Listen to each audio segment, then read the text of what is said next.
Hey, this is Cheryl Traxler, and thanks for checking out my video. I'm living in Alaska. You can hear the airplane and see my beautiful view behind me. And I have been an entrepreneur since my kids were young, so I raised them at home. Very happy that I could do that and be home with them. And now I've got 7 grandkids.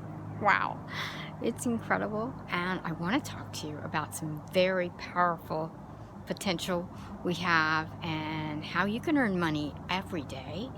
So let's do that. We have become spoiled with automation.